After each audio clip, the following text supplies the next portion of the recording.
आ जाते हैं। हालांकि इबादत सिर्फ है ही वो जो बगैर लालच के की जाए। तो अल्लाह हो,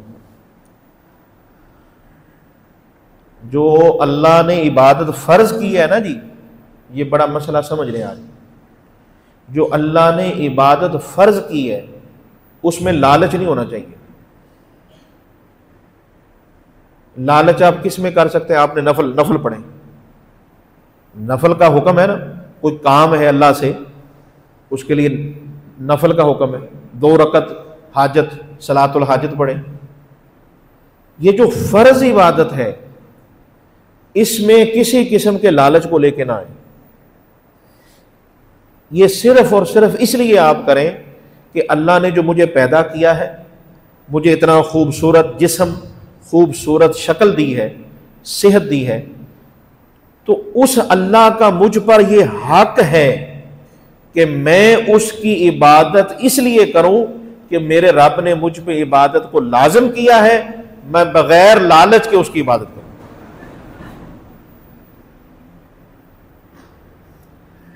आज कुछ लोग कहते हैं, मगर जब चेक किया जाता है तो सिफर, नतीजा सिफर निकलता है। आप देखें ना, सूरत फातिहा में आप शुरू में क्या कहते हैं? इय्याका नाबुदु व इय्याका नस्ताईन, हम तेरी ही इबादत करते हैं और तुझसे ही मदद मांगते हैं। ये इसलिए है कि आप इस बात को क्लियर करें कि मकसद और कोई नहीं है, सिर्फ अल्लाह की रजा है।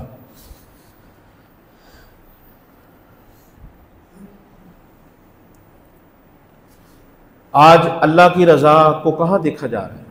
आज तो बंदों की खुशी को देखा जाता है। जिधर बंदे भारी उधर गल तोड़ दो, जिधर बंदे नाराज हो गए उधर गल फेर दो। ये आबिद का काम नहीं है, जो अल्लाह का बंदा है उसका ये काम नहीं होता। और ये हदीस है, नबी पाक सल्लल्लाहु अलैहि वसल्लम ने इरशाद फरमाया कि जब मखलूक की बात मानने में अल्लाह की नाफरमानी हो रही हो तो फिर सारी कायनात ही एक तरफ क्यों ना हो जाए और एक बंदा एक तरफ खड़ा हो और वो कहे कि अल्लाह का हुक्म ये है, अल्लाह का फैसला ये है, तो उसको कबूल करना, मखलूक को ना देखना। मखलूक को कहां देखा जाएगा? बंदों को कहां देखा जाएगा? बंदों को किस मौके पर उनकी हौसला अफजाई की जाएगी, बात मानी जाएगी? जहां अल्लाह और उसके रसूल की नाफरमानी ना हो, वहां हम बात मानेंगे। जहां नाफरमानी का मामला होगा वो नहीं मानी जाएगी। तो नबी पाक सल्लल्लाहु अलैहि वसल्लम ने उम्मत को कुरान के साथ जोड़ा है।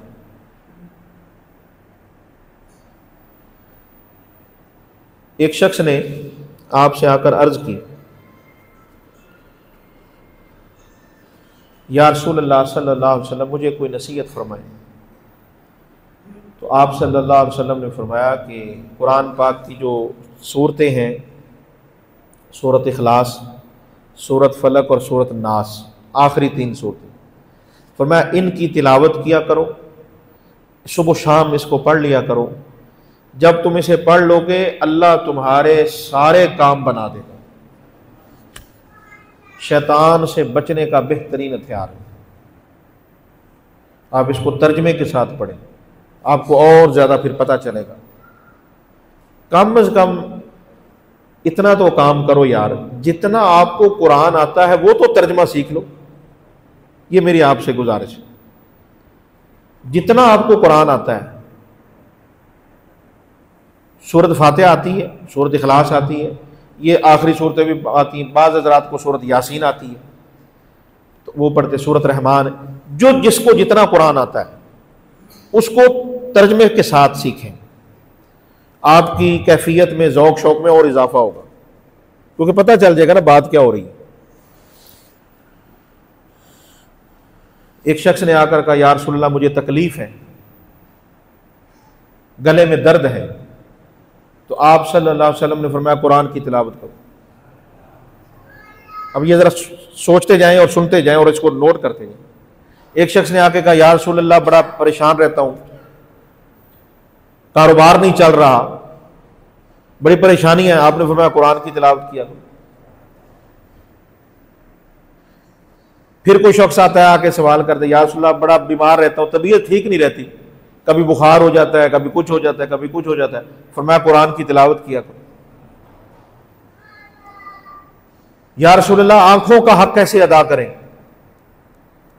आंखें जो अल्लाह ने इतनी बड़ी नेमत दी है, इसका हक कैसे अदा करें? आपने फरमाया आंखों का तुम पर हक है, अल्लाह का हक है। आंखों का हक उस वक्त अदा होगा जब कुरान की तिलावत हो। कुरान की तिलावत करो, कुरान शरीफ पढ़ो। अब आप ये 4-5 मिसालें मैंने आपको दी हैं कि जो भी आके बात कर रहा है आप उसको कुरान की तरफ ला रहे हैं, आप उसको कुरान सुना रहे हैं, आप उसको कुरान बता रहे हैं। सूरत जुमा पढ़ के देखें। जुमा हम हर जुमा पढ़ते हैं, कई तो जुमे में भी नागा करते हैं, जुमा वैसे ही जो है वो अपनी हाजिरी नहीं लगवाते। ये भी बड़ी एक अफसोस की बात है। जुमे वाले दिन हमें कोशिश करके पहुंचना चाहिए, जुमे को अदा करना चाहिए। सूरत जुमा के अंदर आयत नंबर जो 2 है, हुवल्लज़ी बाअसा फिल उम्मिय्यीना रसूलन मिनहुम यतलू अलैहिम आयातिही व युज़क्कीहिम व युअल्लिमुहुमुल किताब वल हिकमा व इन कानू मिन क़ब्लु लफ़ी दलालिम मुबीन। कुरान शरीफ पर तो कहें सुभान अल्लाह यार, कुरान शरीफ पर ऊंची कहें सुभान।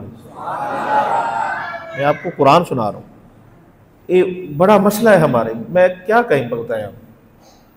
नात का शेर पढ़ा जाए, इंज सुभान अल्लाह आंधी, पता नहीं की हो गया, पता नहीं अगले ने की, वो बड़ा कमाल, क्या बात है, क्या बात है, क्या बात है। पागल हो जाते लोग, ते नोट भी इन्ने को सुटन के जेबा खाली। शेर पर, किस पर? शेर पर। शेर किसने लिखा? बंदे ने, बंदे का लिखा हुआ है ना यार। जो हक है उसको तो माना करो, जो हकीकत है उसको तो तस्लीम करो। बंदे की सबसे बड़ी गलती पता है क्या है? आपको पता है बंदे की सबसे बड़ी गलती करना नहीं होता। गलती है, सबसे बड़ी गलती नहीं है। सबसे बड़ी गलती बंदे की यह है कि जिसको याद कराया जाए, समझाया जाए, फिर वो आगे से ना माने, ये उससे भी बड़ी गलती है।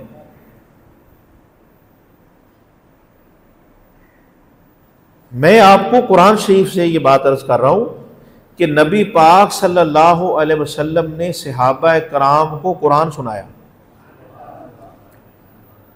शेर सुनाए ने? आप बता दो, हुजूर ने शेर सुनाए हैं सहाबा को? पूरी उम्मत के सामने मैं ये बात रख रहा हूं।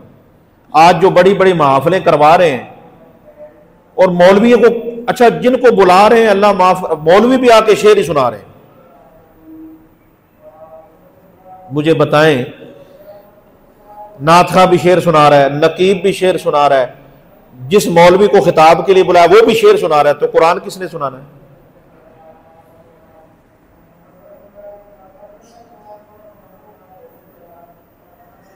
आप कहते हैं वो जो बेहतरी नहीं आ रही, भाई हम खुद ही नहीं बेहतरी लाना चाह रहे। मैं आपको लिख के देता हूं, अल्हम्दुलिल्लाह मैंने सारी इस पर रिसर्च की हुई है।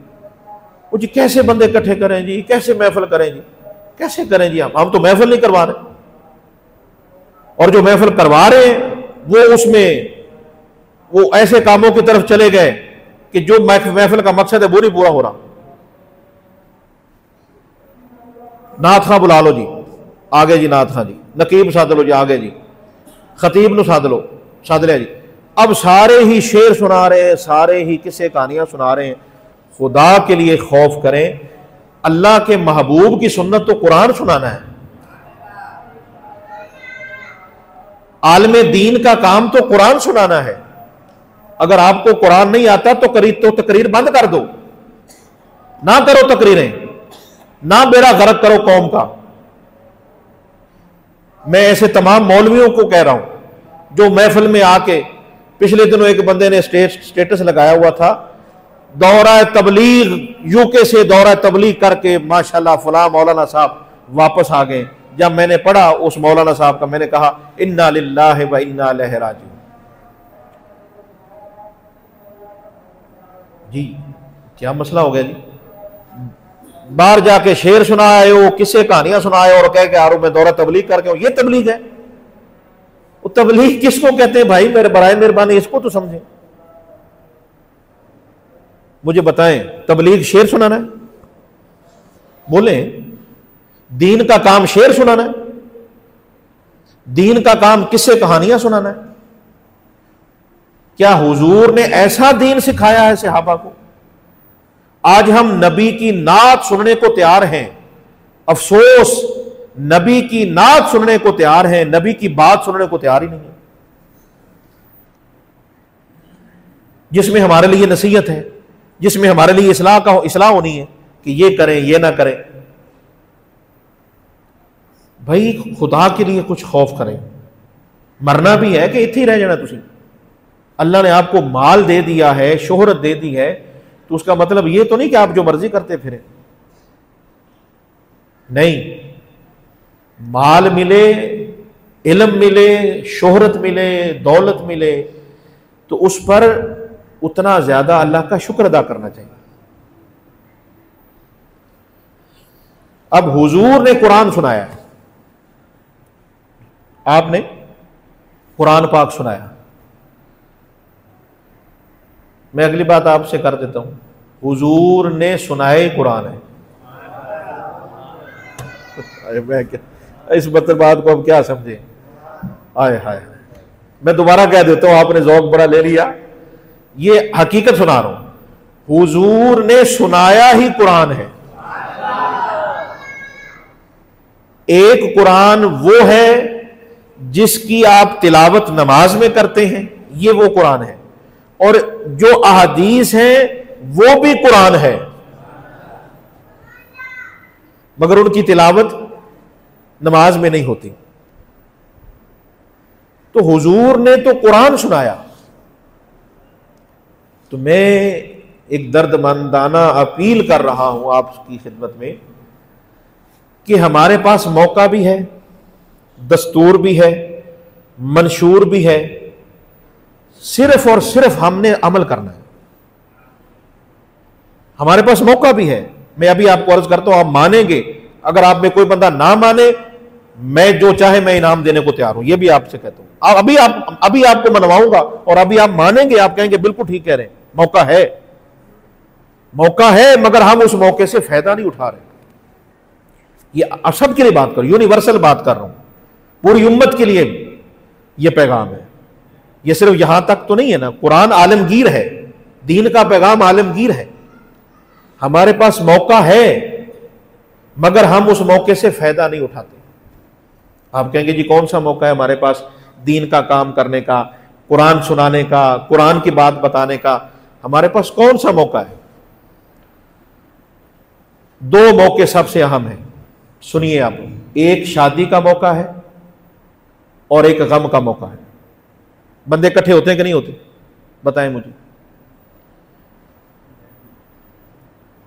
मैं आप बता रहा हूं, आप मुझे बताएं, शादी के मौके पर कितने बंदे इकट्ठे होते हैं?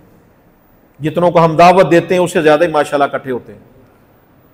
हालांकि ये भी नाजायज है, ये मसला भी याद रखें। हुजूर की हदीस है, जिसको दावत दी जाए वही आए। हां, जब आप कार्ड पे लिखते हैं बिमा फैमिली, तो फिर तो आपकी तरफ से इजाजत हो गई। बिमा फैमिली, बिमा दोस्त, फिर आप, वो एक अलग बात है। लेकिन जिस बंदे को, सिर्फ एक बंदे को दावतनामा भेजा जाए तो वो उसको ख्याल रखना चाहिए। हाँ, कुछ लोग इस तरह के होते हैं, वो एक बाता है, कोई सियासी बंदा है, कोई पीर है, कोई इस तरह के लोग हैं, बंदे को पता होता है कि उनके साथ दो चार बंदों ने होना ही होना है, वो एक अलग बात है। लेकिन ऐसे ही कुछ हजरात जो अकेले भी आ सकते हैं और उनके आने में कोई अर्ज नहीं, वो भी कहते चलो चलिए दावत खाइए, ये इस तरह मुनासिब नहीं है, थोड़े एहतियात करनी चाहिए। अच्छा, बात मैं जो कर रहा हूं, हमारे पास मौका है दीन का काम करने का, मगर हम उस मौके से फायदा नहीं उठा रहे। मैं निशानदेही कर रहा हूं, आपके आगे हाथ जोड़ा हूं खुदा के लिए, इन दो मौकों से आप मौके से आप फ़ायदा उठा लें, इन दो प्लेटफॉर्म से 40 दिन आप इसमें अमल करके देख लें, आपको पता चल जाएगा कि कितनी बहारें आ जाती हैं। पूरे पाकिस्तान वाले इस पर अमल कर लें, पूरे वर्ल्ड में जहां जहां मुसलमान रहते हैं। ये मैं वो दो मकाम बता रहा हूं जो बाहर के हैं, मस्जिद से बाहर की बात कर रहा हूं। और यह भी आपको पता होना चाहिए, जो शादी पे आते हैं वो मस्जिद में नहीं आते। अक्सर लोग उनमें देखें आप, वो शादी पे आ जाएंगे, लोग जनाजे में आ जाएंगे, मस्जिद में नहीं आएंगे। तो आप उनको तबलीग कैसे करेंगे? वहां पे करेंगे या उन्हें इधर लाके करेंगे? इधर तो आएंगे नहीं वो। तो ये बात जरा बड़ी समझने वाली है। दो मौके हर बंदे के पास हैं। जो ये कहता है मेरे अंदर बड़ा दर्द है जी दीन का काम करने का, मुझे बताएं, और ऐसा काम बताएं जिसको मैं बोझ ना समझूं, मुझे उसमें कोई तकलीफ भी ना हो, मेरे ऊपर प्रेशर भी ना हो, बोझ भी ना पड़े। तो भाई आपके पास दो मौके, मरना भी सब ने है, शादी भी सब की होनी होती है माशाल्लाह, खुशियां गम ये दोनों एक निज़ाम है, अल्लाह की तरफ से चलना है। शादी के मौके पर किसी आलिम दीन को बुलाकर वहां कुरान और हदीस की रोशनी में खिताब करवाएं।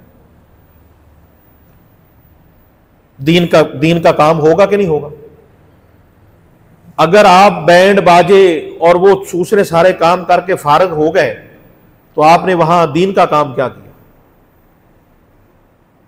इसी तरह वलीमा है। वलीमा आपके पास एक बहुत बड़ा प्लेटफॉर्म है, लोग जमा हैं, खाना भी मौजूद है, सब कुछ मौजूद है, सिर्फ एक आलिम दीन को बुला के उससे चंद मिनट गुफ्तगू ही सुननी। अब मुझे यहां बताएं कसूरवार फिर कौन है? अगर आप ये नहीं कर रहे तो कसूरवार कौन है? गफलत किसकी है? और फिर आप देखें जो शादी के अहकामात हैं कुरान और हदीस में, जो शादी की वाली बातें वो कहां पे करें? हम बताएं। आप खुद ही कहते हैं कि हर बात मौके पे अच्छी लगती है। मुझे बताएं शादी के मौके पर शादी वाली अहदीस, शादी वाली कुरान की आयत पढ़ेंगे, मौका भी है, दस्तूर भी है, मंशूर भी है, तो लोगों पे असर होगा या नहीं होगा? आज लोगों की शादियों को हुए 40-40 साल हो गए, लेकिन आज तक उन्हें यह नहीं पता कि बीवी के मर्द पर क्या हकूक है और मर्द के बीवी पर क्या हकूक है। पता है जी? कुरान और सुन्नत में उसकी तरतीब क्या है, हमें यह नहीं पता। क्यों? हमने ध्यान नहीं दिया, हमने इस पर गौर नहीं की। तो बराए मेहरबानी ये आपके पास बहुत बड़ा मौका है। हम क्या करते हैं, बारात आई, मौलवी साहब निकाह वाले, जल्दी कीजिए खाना ठंडा हो रहा है, जल्दी से निकाह करा दें। निकाह पे जल्दी है, वैसे निकाह करने में जल्दी नहीं है। जब निकाह का टाइम आ गया, उधर बैंड बाजे बज रहे हैं, वो टाइम बारात जितनी मर्जी लेट हो जाए, आप जो मर्जी लेट कर दें, बस जैसे ही आ गई मौलवी साहब 5 मिनट में निकाह करा दें, टाइम नहीं है, खाना ठंडा हो रहा है। इसका मतलब क्या है? आपके पास दीन सुनने के लिए टाइम नहीं है। महाफिल में भी क्या होता है, बड़ी महाफिल है, नातखानी 2-2 घंटे, नकीब महफिल आधा घंटा शेर ही सुनाई जा रहा है, शेर पे शेर, शेर पे शेर। जब मौलवी साहब की बारी आई, मौलवी साहब टाइम बहुत ज्यादा हो गया, थोड़ा सा टाइम ले, बस टाइम देखना, खाना ठंडा हो गया, लंगर ठंडा हो रहा है, बस थोड़ी बस गल कर दो, मैं थोड़ी जी गल कर। वो जो आपने नात खानी कराई शेरों में, वो जो नकीब, वो सवाब है, उससे कौम का क्या फायदा हुआ? कौम के क्या पल्ले पड़ा? मुझे पता है मेरी इन बातों से बहुत सारों ने नाराज भी होना है जब ये नेट पे लगनी है। भाई नाराज अब तब हो जब मैं अपनी बात करूं। हाँ देखिए, आप नाराज हो जाएं अगर मैं अपनी बात कर रहा हूं, लेकिन मैं आपको ये नसीहत करूंगा एक मुबल्लिग होने की हैसियत से, एक तालिब इल्म होने की हैसियत से। मैं अपनी बात नहीं कर रहा, वो मैं तो उस नबी की आपको बात सुना रहा हूं जिसकी सारी बात करते हैं, जिनके फैसले को मानना ईमान है और उनकी बात को ना मानना कुफर है, मुनाफकत है। फिस्को फुजूर है। आज हुजूर की सुन्नत से हम हट रहे हैं और हम आशिक़े रसूल हैं जी। जो मर्जी करते फिरो तुम आशिक़े रसूल हो, ये कहां का कॉन्सेप्ट है? जो मर्जी करते फिरो आशिक़े रसूल हो। शादी पे अपनी मर्जियां, कोई फौत हो गया वहां पे भी नाथा बुला लो, नकीब साध लो, खतीब को नहीं, उन्हें रहने दो। अच्छा वो फिर ऐसा करो ना, तो या अल्लाह जेड़े शेर पढ़े गए, जेड़ा नकीब ने पढ़े, या अल्लाह दा सवाब मेरे प्यो ने पहुंचा दे, ये भी कह दो। फिर ये हुई कसर रहेगी। हुण है सवाब, उसका सवाब जाए, उसका सवाब जाना जी। यार हमें क्या हो गया यार, हम किस तरफ चल पड़े? जो महफिल है उनमें आप देख लें, तो बराए मेहरबानी ये जो हमारे पास जो अल्लाह ने हमें मौका दिया है, हम उस मौके से हम तो फायदा उठाएं। आज हर बंदा कहता है मौके से फायदा उठाना चाहिए, तो मुझे बताएं, आप तो मौके से फायदा नहीं उठाते, आप दूसरों को कह रहे हैं। आपके पास बेटी की शादी है, बेटे की शादी है, जब वहां कुरान की तिलावत होगी, कुरान की बात होगी, कोई आलिम दीन आकर कुरान सुनाएगा, बीवी के मियां के हकूक की बात करेगा, कुरान सुनाएगा, बरकत होगी या क्या होगा? रहमत उतरेगी, बरकत होगी, खैर होगी। तो मैं आज आपकी खिदमत में अर्ज करता हूं कि सबसे पहले हम शुरू करें ये काम, हम अपनी सतह पे इसको शुरू करें। कोई शादी ऐसी नहीं होनी चाहिए जिसमें आप किसी आलिम दीन को सुलझे हुए, शेर व शायरी वाला नहीं, जो कुरान और हदीस बयान करके प्यार और मोहब्बत से आपको सुनाए, उसको आपने लाजमी बुलाना है। ऐसी शादियां करें। दूसरा मौका है गम का, फौतगी का, उस पर भी लोग जमा होते हैं। तो यह भी एक ऐसा मौका है कि जिसके जरिए हम दीन का पैगाम दूसरों तक पहुंचा सकते हैं। तो इस मौके पर भी इसका ख्याल रखें कि किसी आलिम दीन को बुलाकर कुरान और हदीस की रोशनी में आप जिक्र सुनाएं।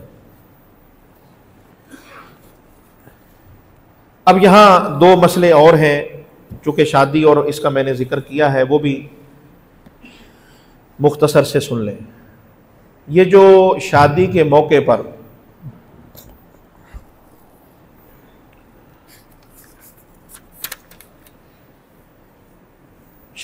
पर कुछ लोग मांगने वाले भी आ जाते हैं, जो कहते हैं कि जी हमें खाना दें, फ़कीर लोग, गरीब लोग।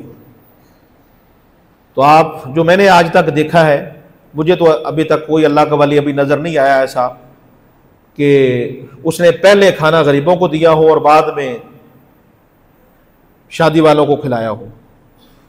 अगर कोई है तो मैं उसको सलाम करता हूं।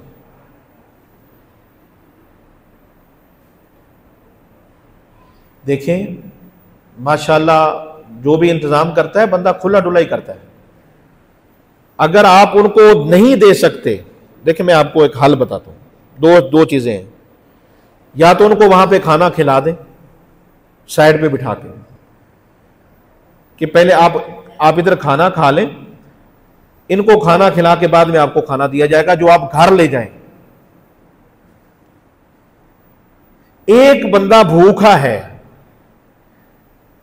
और वो सवाल कर रहा है, आप उसको वेट करा रहे हैं, उसको इंतजार करा रहे हैं। जो भूखा है, वो बेचारे भूखे ही होते हैं। जो आप ये तो समझते हैं यार, आप उस भूखे को कह रहे हैं कि वेट करो, और दूसरों को आप वेट नहीं करा रहे। वो एक बंदा मांग रहा है, अल्लाह की रजा के लिए आपने उसको देना है, कोई बल्ले बल्ले तो नहीं करानी ना। जिन्होंने बल्ले बल्ले कराने की नीयत से काम किए ना, अल्लाह की कसम उनकी बल्ले बल्ले हुई ही नहीं। आप पूरी तारीख उठा के देख लें, जिन्होंने बल्ले बल्ले कराने के लिए कम चुके आ जावे थे, लाला लाला हो जाए तो साड़ी शोहरत हो जाए, उनकी शोहरत नहीं हुई। ये एक तारीख है, एक हकीकत है। और जिन्होंने बंद कमरे में बैठ के भी अल्लाह की रजा के लिए काम किया है ना, जमाना आज भी उनका जिक्र और उनकी बल्ले बल्ले कर रहा है। आज भी उनके नाम है, औलिया अल्लाह के आज भी नाम है। हजरत बाबा फरीदुद्दीन गंजे शकर रजी अल्लाह अन्हु को देखें ना, उन्होंने लोगों को बल्ले बल्ले कराने के लिए लोगों के साथ काम नहीं किए, अल्लाह को राजी करने के लिए किया। हुजूर गौसे आजम अब्दुल कादिर जिलानी देख लें, जितने औलिया बड़े बड़े ये नाम है आप देख लें, उनकी शोहरत के डंके आज भी बज रहे हैं।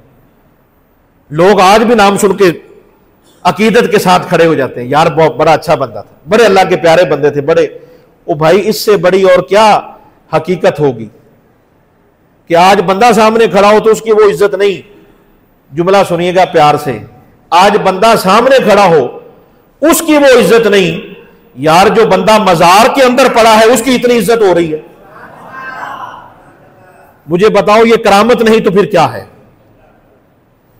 एक बंदा सामने बैठा है, आप उसकी वो इज्जत नहीं कर रहे, और एक बंदा मजार के अंदर आराम कर रहा है और आप उसके अकीदत से जा रहे हैं, वहां फातिहा शरीफ पढ़ रहे हैं, कुरान शरीफ पढ़ रहे हैं, तिलावत कर रहे हैं, मोहब्बत से पेश हो रहे हैं। ये क्या है भाई? यही वो बात है कि जिन्होंने अल्लाह और उसके रसूल को राजी करने के लिए काम किए हैं ना, लोग आज भी उनका अदब और एहतराम कर रहे हैं।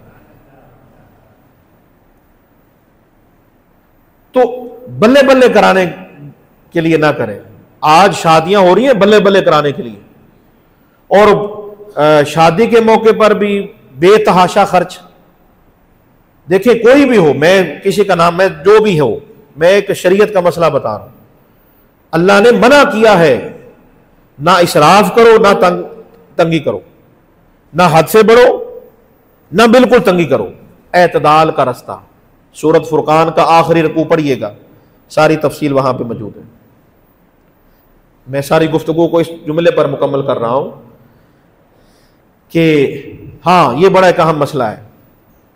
वो जी अब शादी करनी है, इतने बंदे तो बुलाने जरूरी हैं, उन्होंने भी सदना जरूरी है, उन्होंने भी सदना जरूरी है, उन्होंने भी सदना जरूरी है, ओ फलां से बड़ा तल्लक है उसको बुलाना भी जरूरी है।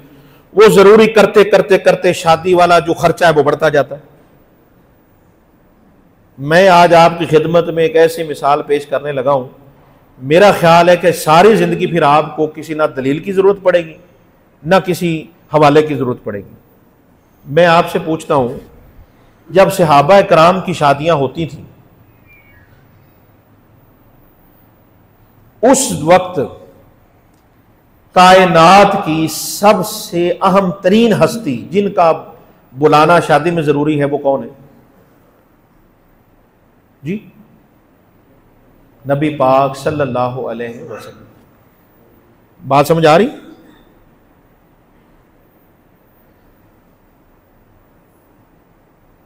अब ये बात ऐसे करेंगे तो लोग कहेंगे ये कैसे हो गया? वो भाई हकीकत समझें। हजरत अब्दुर्रहमान बिन औफ का नाम आपने सुना होगा, बहुत बड़े बिजनेसमैन थे। उन्होंने शादी की और नबी पाक सल्लल्लाहु अलैहि वसल्लम को इनवाइट नहीं किया। आप मुझे बताइए, आपके लिए कौन जरूरी है फिर?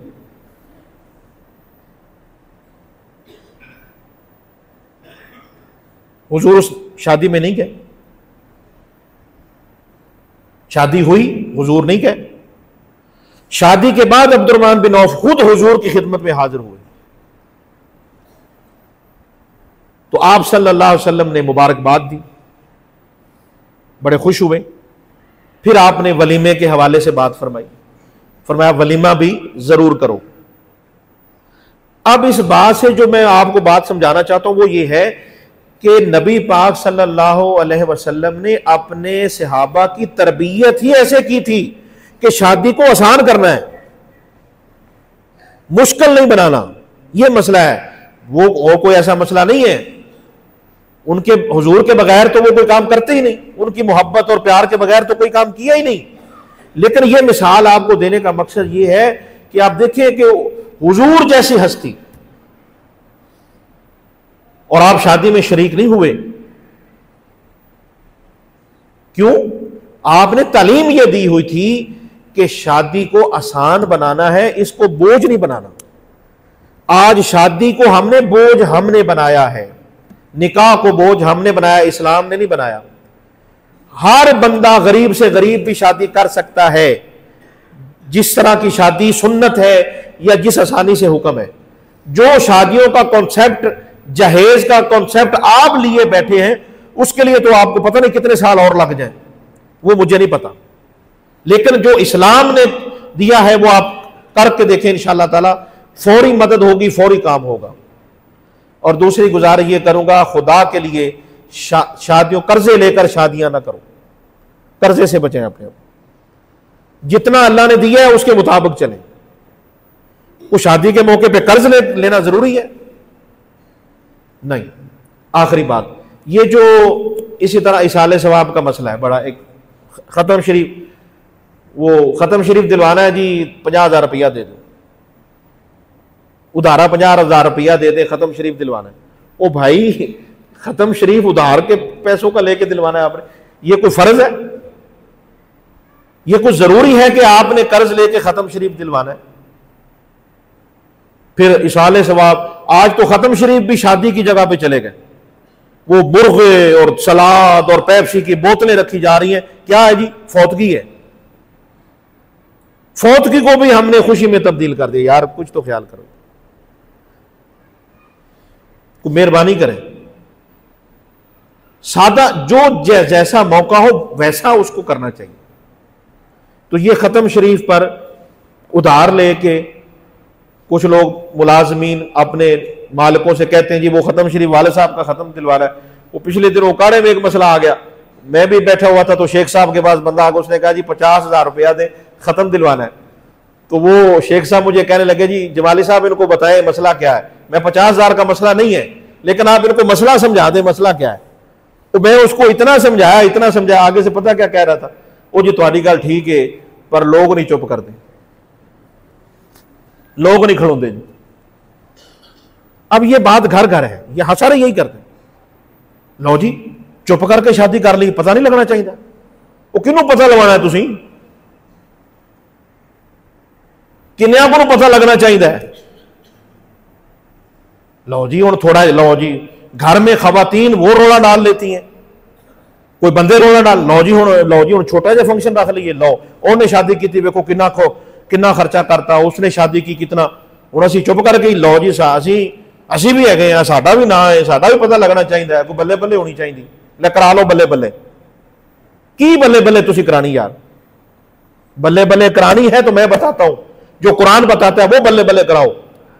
कुरान क्या फरमाता है? फस्ताबिकुल खैरात, सूरत अल बकरा पारा नंबर 2, अल्लाह फरमाता है बल्ले बल्ले करानी है, अगे बढ़ना है तो नेकी के कामों में बढ़ो,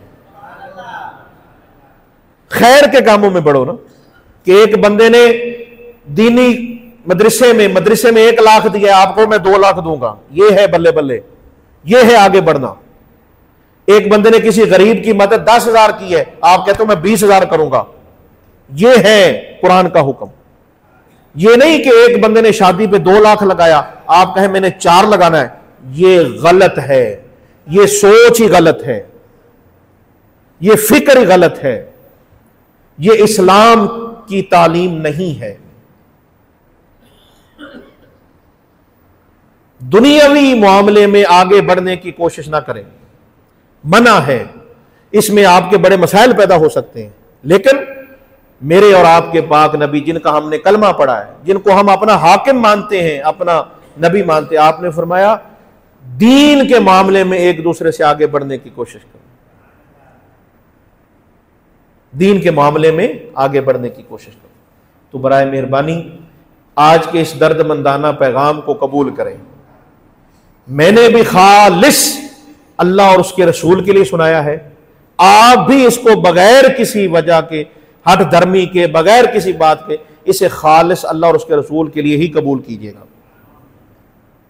मेरा और कोई मकसद नहीं। और मुझे पता है कि मैंने जो बात की है, जो मेरे ही शोबे वाले लोग हैं उन्होंने मेरे पे बातें करनी है, लेकिन मुझे उनका कोई वो नहीं है। क्यों? मैं मुतमिन हूं। क्यों? क्योंकि मैंने वो बात की है जो इस मिंबर का तकाजा है। मैंने आपको वो बात सुनाई है जो हक है। और अगर कोई कहे ये हक नहीं है, कोई कहे कि ये दुरुस्त नहीं है, तो वो मुझे दलील दे दे, फिर वो मुझे मुतमिन कर दे। दो ही चीजें हैं ना जी। लेकिन मुझे पता है कि आपको भी ये पता है कि ये बातें सही हैं, सिर्फ हमारी इसमें गफलत है। तो सारी गुफ्तगू का खुलासा ये है, मैं आपसे अर्ज कर रहा हूं, बस आप शुरू करें। कोई शादी ऐसी ना करें जिसमें आलम दीन को ना बुलाया जाए। कुरान और सुन्नत की रोशनी में वहां खिताब करवाएं। कोई फौतगी का मौका हो, वहां किसी आलिम दीन को बुलाकर कुरान और सुन्नत की रोशनी में खिताब करवाएं। कोई महफिल नात ऐसी ना करवाएं जिसमें आलिम दीन ना हो, वहां उसको बुलाएं और उसको तरजीह दें, उसको पहले टाइम दें, उसको खुला टाइम दें। नकीबों को, नात खानों को टाइम शॉर्ट करें। जब लोगों के सुनने का टाइम आता है तो लोग तो वैसे ही सुनने से कासर हो जाते हैं। आलिम दीन को फिर कब सुना जाता है? जब आप 2-4 घंटे उन्हें नात सुना देंगे, शेर व शायरी, तो फिर खतीब को कब सुना जाएगा? यह भी एक साजिश है, यह भी एक गलत फहमी है, यह भी हमारी एक गफलत है जिसे हम समझ नहीं आ रही हमें। भाई एक ही नात काफी है, 1-2 नातें ही काफी हैं। सारी रात नात खानी करनी है? सारी रात नात खानी करने से अल्लाह राजी होता है? सारी रात नात खानी करने से अल्लाह राजी नहीं होता। अल्लाह तब राजी होगा जब अल्लाह के महबूब की सुन्नत पर अमल किया जाएगा, उनके तरीके पे अमल किया जाएगा। महाफिल करें, सारे काम कर रहे हैं जो करें, सिर्फ उसमें आपने एहतियात करनी है, उसमें एक चीज ऐड करनी है कि किसी आलिम दीन को बुलाकर उसका खिताब कुरान और सुन्नत की रोशनी में करवाना है। बस ये आपके पास मौका भी है, दस्तूर भी है, मंशूर भी है। अल्लाह हम सब को इस पर अमल की तौफीक दे। आमीन व मा अलैना इल्ला